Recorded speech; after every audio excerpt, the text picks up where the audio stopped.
요한계시록 6장 9절부터 11절입니다.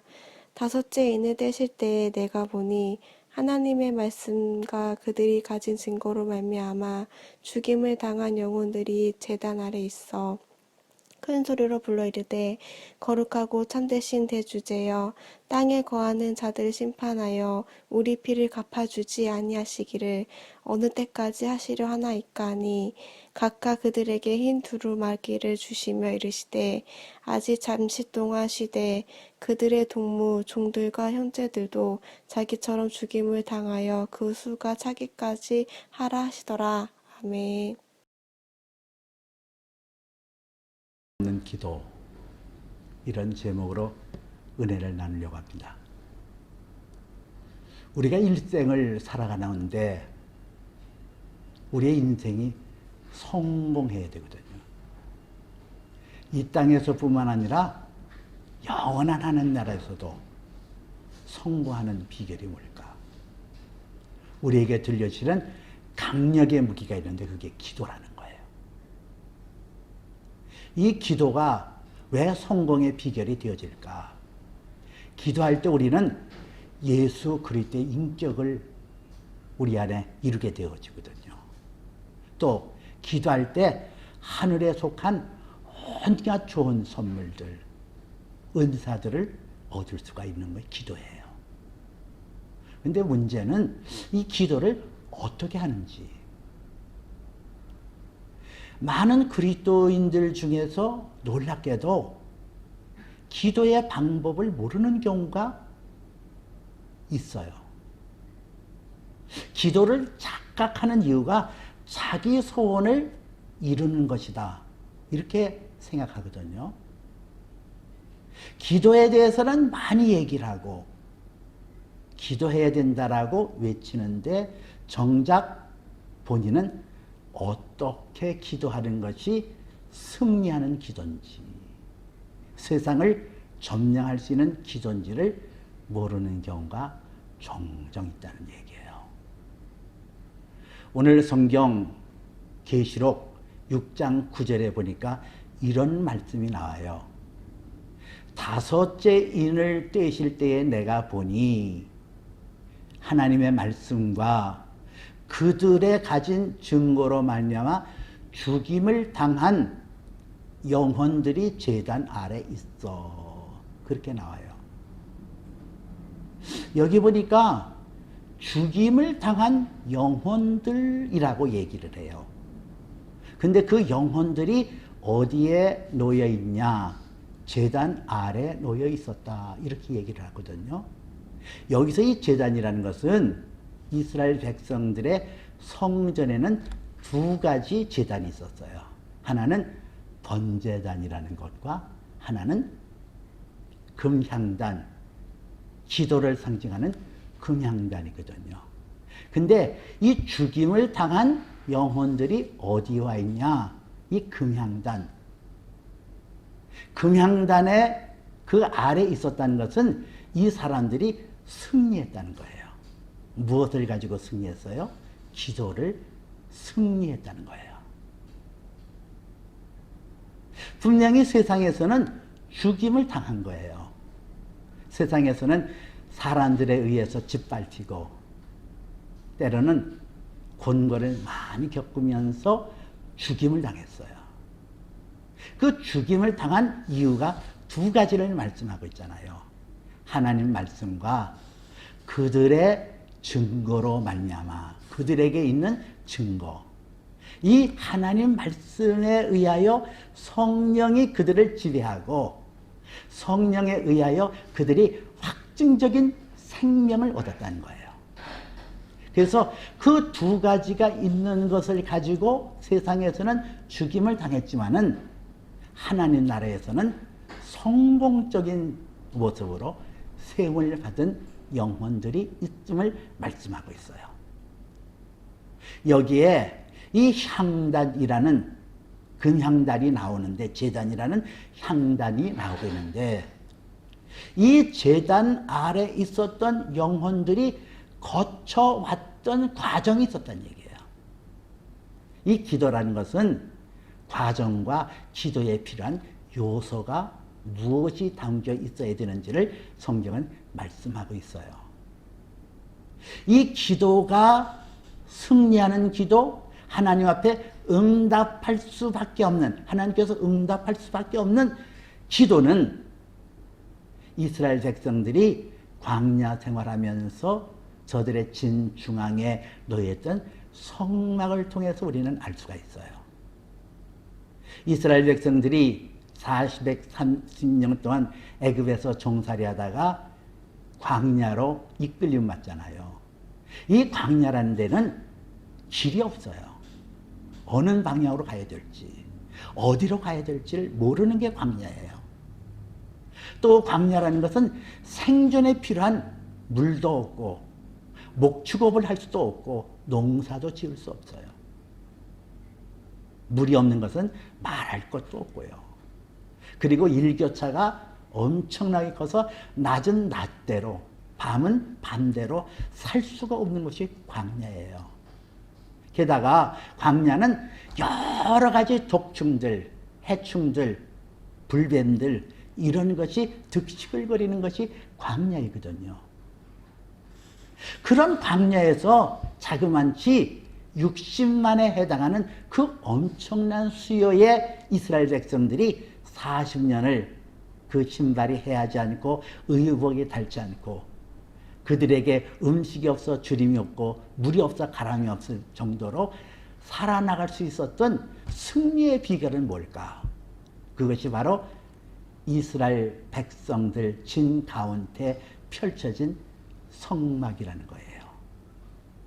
그 성막을 통하여 제3의 의미를 배웠습니다. 성막을 통하여 기도가 무엇인지를 배웠어요. 성막을 통하여 하나님 앞에 예배드리고 하나님과 친밀한 교제를 나누는 것이 무엇인가를 저들은 배웠어요. 이 성막이 하나님의 임재를 상징하고 하나님과 친밀한 교제를 나누는 그 성막을 통하여 이스라엘 백성들이 40년을 거기서 지켜왔거든요. 주변에는 수많은 강대한 국가들이 그들을 호시탐탐 노렸을 수 있었을 거예요. 그런데 그것을 다 이기고 그들에게 군사력이 있었던 것도 아니고 큰 성읍이 있었던 것 아닌데 그들이 이겨나갈 수 있었던 한 가지 성막이 있었다는 거거든요. 이 성막을 통하여 우리는 기도를 배울 수 있어요. 이 성막의 그 과정을 통하여 기도를 어떤 프로세스, 어떤 과정을 통하여 우리가 기도를 해야 될까? 그것을 알 수가 있거든요. 이 성막의 문은 동편 쪽에 나 있어요. 이 성막 문은 폭이 10m, 높이가 2.5m예요. 거기에 여러 가지 색깔로 수를 넣는 그러한 문이에요. 그런데 동쪽에서 서쪽으로 가야 성막에 들어갈 수가 있거든요. 동쪽에 해가 뜨는 해를 맞으면서 나가다 보면 앞에 그림자가 드리워져 있어요. 그 그림자를 보고 간다. 그것은 하나님 앞에 나가는 우리의 자세가 어찌 해야 되냐는 거예요. 예수님께서 이 땅에 내가 의인을 부르러 온 것이 아니라 죄인을 부르러 오셨다 그랬거든요. 우리가 그 성막에 나갈 때 기도자의 모습은 내가 연약한 자입니다. 하나님께서 나를 돕지 아니하시면은, 하나님께서 나를 용서치 아니하시면은 나는 살 수 없는 그런 연약한 존재입니다. 앞에 드려지는 그 그림자를 보고 성문을 그 막의 문을 향하여 걸어가야 돼요. 그런데 그 성막문을 젖히고 가서 제사를 마치고 돌아올 때는 서쪽에서 동쪽으로 나오잖아요. 거꾸로예요. 그림자를 앞에 드리고 갔는데 이제는 그림자가 뒤에 나오고 앞에는 찬연한 햇빛이 비치는 동쪽으로 나오게 되는 거거든요. 이것이 성막의 비밀이에요. 우리의 믿음의 비밀이에요. 기도자의 비밀이에요. 이 성막문을 젖히고 들어가면 거기에 번제단이라는 게 있거든요. 이 번제단이라는 것은 불태워 짐승을 드리는 그런 제단이라는 거예요. 거기에 짐승들을 가죽을 벗기고 이 다리를 다 자르고 절단해서 내장을 빼내고 그것을 불 위에 사르는 그런 과정이 번제단에서 전개되어지는 거예요. 이 번제단에서 그 짐승들이 타서 없어지는 모습을 제사를 드리는 사람은 처음부터 끝까지 봐야 돼요. 그것을 통해서 무엇을 느꼈을까? 그 제물과 자기를 동일시하는 거예요. 그 제물이 나다. 그 제물과 나를 유니파이, 일체화시키는 거. 그 제물이 죽어가고 제물이 불살라질 때에 저 모습이 내 모습이어야 되는데 나 대신 저 짐승이 죽음으로 내가 살아난다. 이 기도자는 번제단을 통과해야 되거든요. 예수 그리스도께서 나의 죄를 위하여 십자가에 못 박히신 것을 내 것으로 받아들이는 자세. 이게 기도자의 가져야 될 과정이에요. 내가 예수님 앞에 무릎을 꿇고 기도할 때에 예수님이 나 위하여 십자가에 못 박여 죽임을 당하셨다는 사실을 내 것으로 받아들이고 내가 가슴을 치며 주님 앞에 나와서 그 은혜를 기억하고 그 은혜 가운데 거하는 거. 이게 아주 중요하거든요. 예수님께서 나를 위하여 죽으셨으니 나 또한 주님과 더불어 함께 죽겠다라는 각오와 결단이 필요해요. 오늘 여기 10절 말씀에 보니까 크게 불러 이르되 거룩하시고 참되신 대주제자여 땅에 거하는 자들을 심판하여 우리의 피를 갚아주지 아니하시기를 어느 때까지 하려 하시나이까. 그런 고백이 나오잖아요. 이 죽임을 당한 영혼들은 어떤 영혼이었을까요? 요한계시록 20장 4절 말씀해 보니까 또 내가 보좌들을 보니 거기에 앉은 자들이 심판할 권세를 받았더라. 또 내가 보니 어린 양의 증거함과 하나님의 말씀으로 목배임을 당한 영혼들이라고 말씀하고 있어요.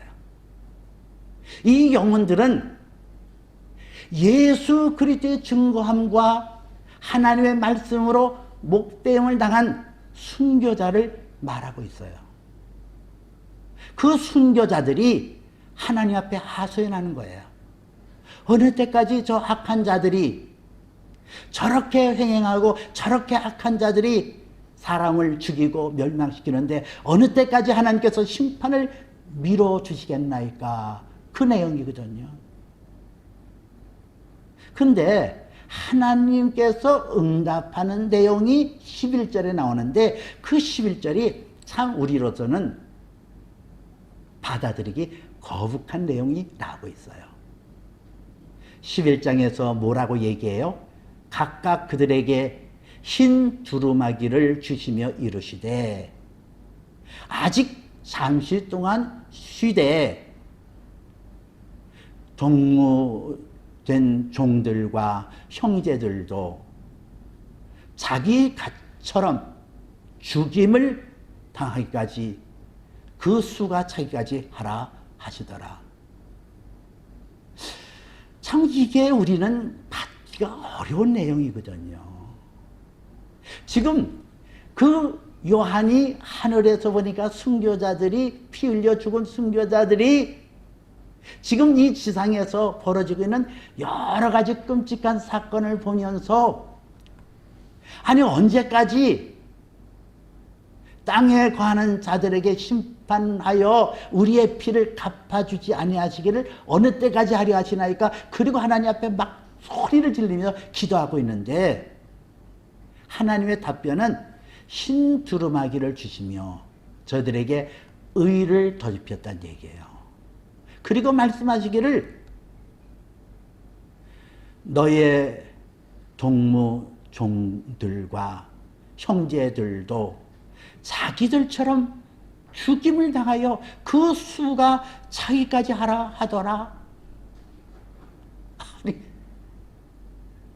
아니 내가 억울하게 지금 이 세상에서 순교했잖아요. 하나님 말씀을 들고 말씀 속에 살려고 할 때에. 그런데 그 수가 자기까지 하더라. 이걸 뭘 말해요? 이 지상에서 하나님께서 피 흘려 목배임을 당하고 순교하는 자들의 숫자가 차져야 하나님의 심판이 이른다는 얘기예요. 예수 그리스도의 십자가의 보혈의 사건이 우리에게 나타나서 예수님의 걸어가신 길을 우리가 면하는 것이 아니라 예수의 거신 그 길, 십자가의 길, 죽음의 길, 처절한 저주의 길,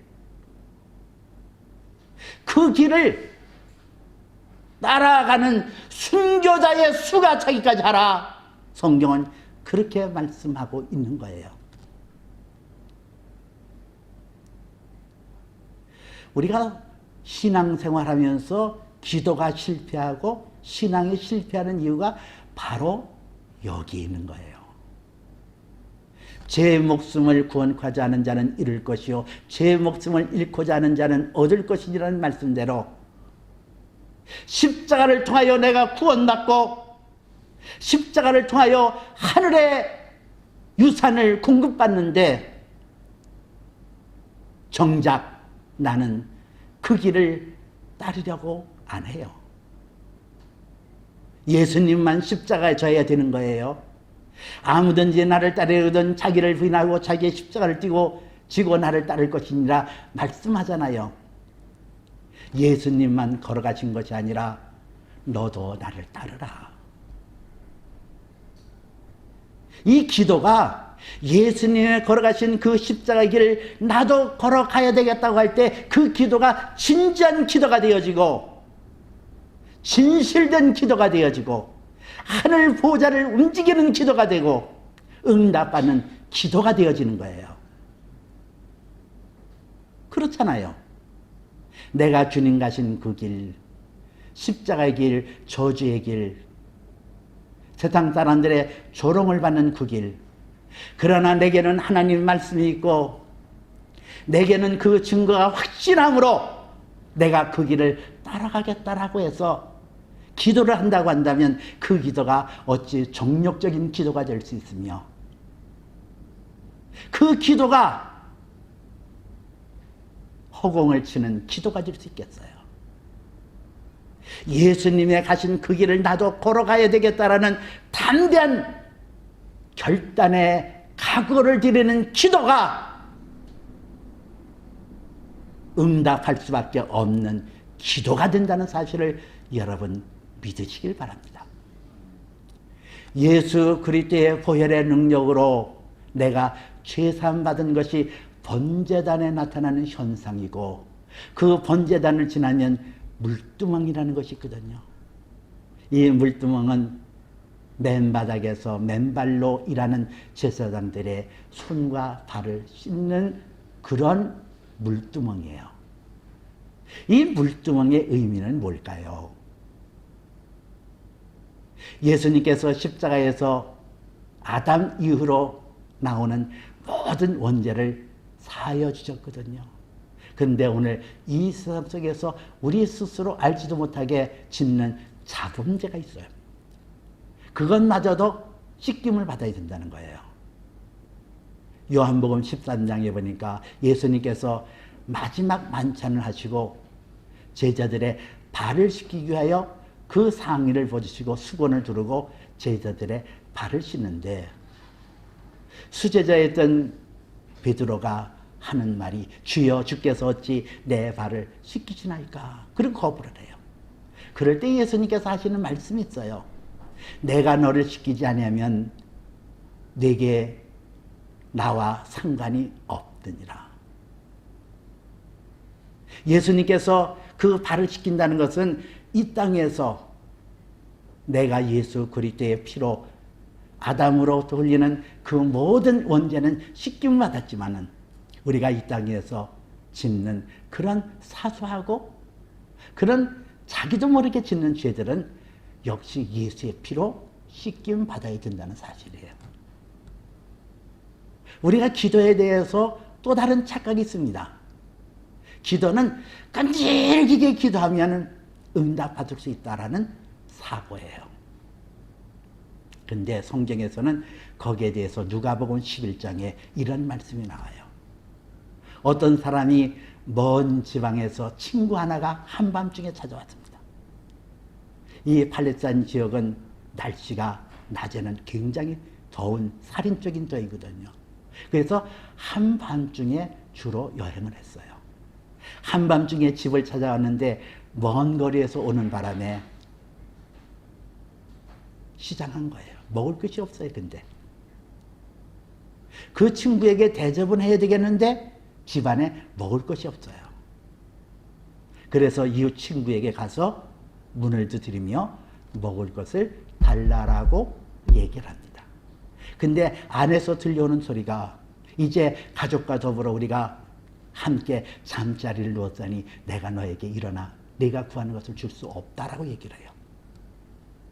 그 당시 천이 귀하던 그 지역에서는 이불을 하나를 가지고 온 가족이 함께 덮고 잤거든요.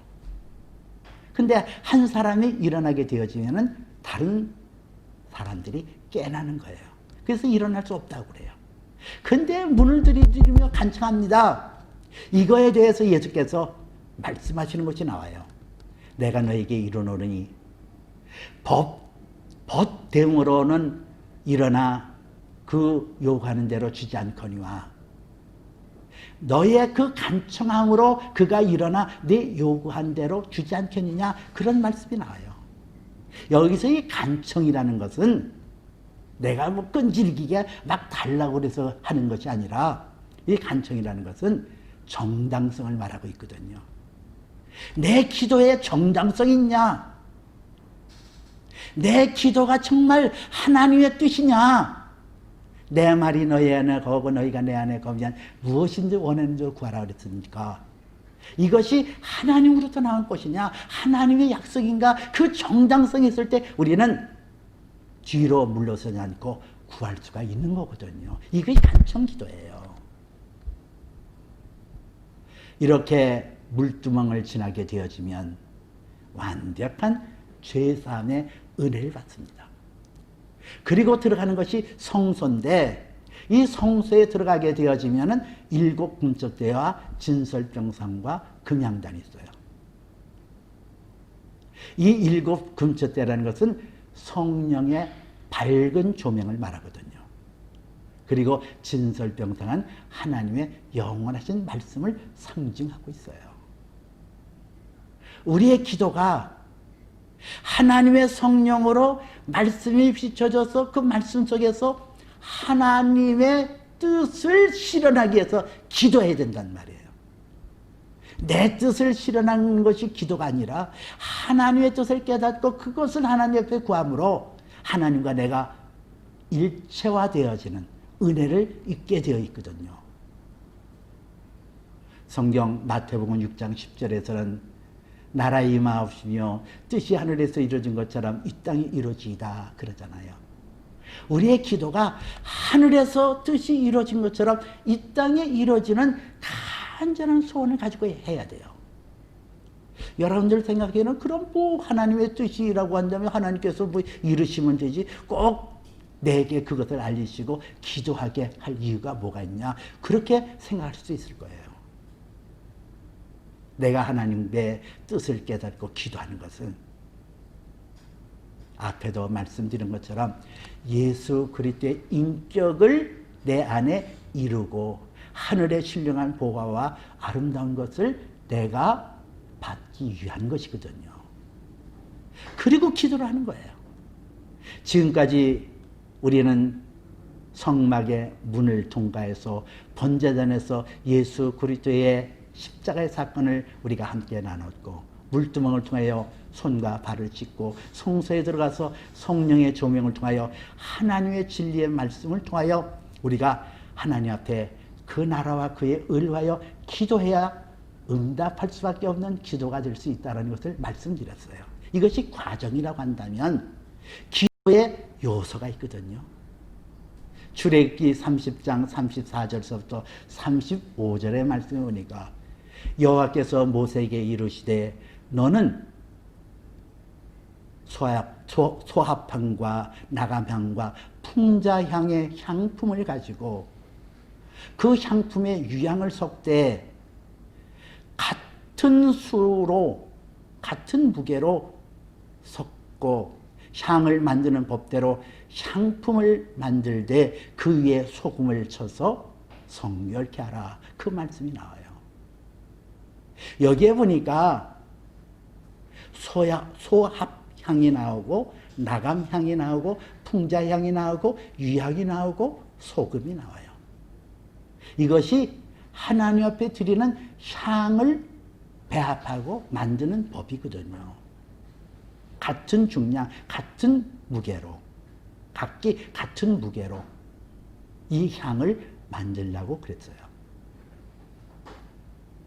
소합향이라는 것은 아라비아라든가 인도에서 나오는 그런 스토렉스라는 나무에서 나오는 향이에요. 이 나무가 아주 향이 좋다네요. 우리가 예수 그리스도의 인격에 젖어서 예수 생명이 내 안에 흐를 때에 내 안에 그리스도의 향기가 나오게끔 돼 있어요. 이것이 기도의 향, 기도의 모습이 되어야 된다는 얘기예요. 예수가 나에게 나타나기를 원하는 거. 나감향이라는 것은 홍해라든가 인도양 깊은 곳에서 서식하고 있는 오릭스라는 조개 껍질인데요. 이것을 곱게 갈아서 불에 태우게 되어지면 그 향이 진동한다는 거예요. 근데 그것을 곱게 쪄서 갈면 갈수록 향이 짙어진다고 그러는데 우리의 이 기도의 향, 기도의 요소 중에 중요한 게 뭘까요? 여러분, 우리가 이 세상을 살면서 참 내가 자존심 상하고 이 세상에서 이렇게 짓눌리고 뭐 그런 거 느껴보신 적 있잖아요. 근데 그것이 나에게서 향내를 내기 위한 하나님의 법칙이라는 사실을 깨닫고 그것을 감사함으로 받아들이는 것. 이것이 기도의 요소가 될 수 있어요. 풍자향이 나오거든요. 이 풍자향이라는 것은 나무에 나오는 진액이 고무 같은 것인데 그 나무라는 그 나무가 유향수라는 나무인데 거기서 상처를 내게 되어지면 거기에서 고무 같은 진득진득한 것이 나온다는 거예요. 그것을 태우게 되어지면 향이 나오는데 그 향이 그 성막에 여러 가지 해충들이 들어오지 못하도록 막아주는 역할을 한대요. 우리가 이 기도하는 데 있어서 중요한 요소는 뭐냐? 풍자향처럼 어떤 누구가 나에게 해로운 말을 했어요. 어느 누구가 나에게 막 독설을 했어요. 그럴 때 내 마음이 상하는 경우가 있잖아요. 그때의 풍자향, 그것을 막아내고 그것을 용서하는 거. 그 다음에 유향이 나오고 있어요. 유향은 송진 같은 것인데 그 유향은 썩은 시체에 바르게 되어지는 냄새를 막아준대요. 내 안에 오는 불만, 내 안에 있는 하나님 앞에 불정, 그것을 예수 그리스도의 보혈로 씻김받고 정함받는 것, 이것이 중요하다는 거예요. 그리고 거기에 소금을 쳐서 성결케 하라 그랬거든요. 소금은 언약의 말씀을 말하고 있어요. 하나님의 말씀으로 내 가운데 가슴에 담고 그리고 기도할 때 그 기도가 하나님께서 응답하지 않을 수밖에 없는, 응답할 수밖에 없는 기도가 된다는 거예요. 여러분의 인생도 성공해야 되고 내 영원한 생명도 성공해야 되는데, 특히 오늘 이 어지러운 세상, 마지막 때가 가까운 이 세상 속에 승리할 수 있는 비결은 하나, 기도. 내가 하나님 앞에 기도할 수 있다고 한다면, 내 기도가 하나님 앞에 상달되어 응답받을 수밖에 없다고 한다면, 이 세상이 아무리 어지러워지고 아무리 곤고해진다 할지라도 우리는 승리할 수 있어요. 하나님이 나의 편이 되시기 때문에 그래요. 이런 은혜가 저와 여러분에게 있어지기를 주님의 이름으로 축복해 드립니다. 기도합니다. 사시고 전능하신 하나님, 하나님은 세상을 이처럼 사랑하사 독생자를 주셨고 그 독생자 예수 그리스도로 말미암아 승리할 수 있는 기도의 무기를 주셨습니다. 하나님, 우리의 기도가 하나님 앞에 영광 돌려지게 하시고 하나님께서 응답하실 수밖에 없는 기도의 과정을 우리에게 베풀어 주옵소서. 예수 그리스도의 보혈을 인정하고 날마다 물두멍에서 나의 행실을 회개하며 하나님의 말씀에 비춰서 하나님의 선하시고 기뻐하시고 온전한 뜻이 무엇인지를 분별하며 소합향과 나감향과 풍자향과 위향과 소금으로 향을 피우는 그런 마음으로 하나님 앞에 나와 승리하는 신앙, 승리하는 믿음 되게 허락하여 주시옵소서. 예수님 이름으로 기도합니다.